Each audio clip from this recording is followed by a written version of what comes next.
Hi, I'm Samuel Bass. I'm the campaign and story lead for Command & Conquer 4, and I'm here today to talk to you about our debut trailer.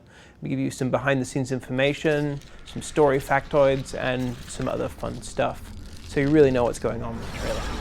So one of the first things you'll see with the trailer is that it takes place 63 years to the day from the release of the trailer to the community. A little thing we did, a little tip of the hat to present day.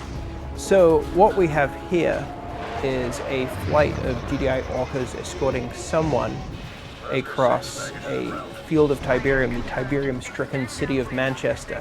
So one thing you'll notice if you look at the date of the trailer is that it takes place about 8 years after the end of CnC 3, a few less years after the end of Kane's Wrath, and it also takes place 15 years before the beginning of the actual Command & Conquer 4 storyline. This is the prologue where we really wanted to set the state of the world so you could better understand where we end up 15 years later. The GDI logo is covered in Tiberium. In fact, the whole city is covered in Tiberium. And if the GDI Council have set up their chambers in this Tiberium-stricken city, you don't want to see the state of the rest of the world. Things aren't good. And here we see the dainty feet of Joe Coogan.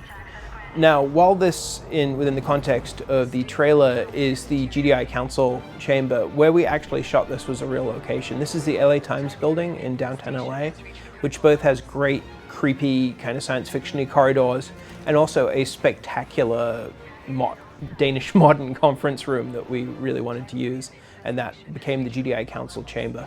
So as you can see, these GDI guys are escorting some mysterious figure, who, if you haven't worked out by now that it's Kane, you probably should have. But it's Kane, and he is going to the GDI Council. He's not under arrest, though we try and create a little bit of ambiguity there just to keep your interest, but he's not under arrest. He's going to meet the GDI Council and propose to them a solution to this absolute environmental devastation that they're faced with. So, we shot this essentially in a day. It was a long, very hard day, and there was a little bit of clowning around. We have some great footage of the mighty Joe Coogan running headfirst into a wall and falling ass backwards onto the ground that will probably sneak its way out onto the internet one way or another. So one of the things we tried to do with casting for this trailer, and for our cinematics for CnC 4 in general, is go for people who really believe in the roles. We wanted the GDI Council not to be, a bunch of hot supermodels. One thing we really wanted to establish with this part of the trailer is a sense of trepidation on both sides. Like, Kane is tense, GDI is tense. This isn't something that either side really wanted to happen. They're being forced into this situation where they have to meet and talk. And so we really wanted to sell GDI being nervous, being unsettled, some people really not being happy with the way things are going. So what you see here is the Tacitus, which has been in every CnC game since Tip's Son. It played a big role in Firestorm, played a huge role in Kane's Wrath, and is returning into CnC 4 as a driving element of the story. What you might not know about the Tacitus is, beyond being a lexicon of alien knowledge, it's also a light bulb with a piece of tape on it that's stuck to Joe Coogan's hand. We did a little bit of movie magic. He's not really holding a glowing ball, and in fact, if you look closely, his hand's actually CG.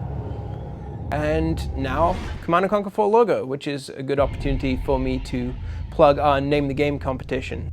Submit your entries to Name Command & Conquer 4, and I really want to hear what you have to say, what you think would be an appropriate name for the end of this epic saga. And with that, I'm Samuel Bass, signing off.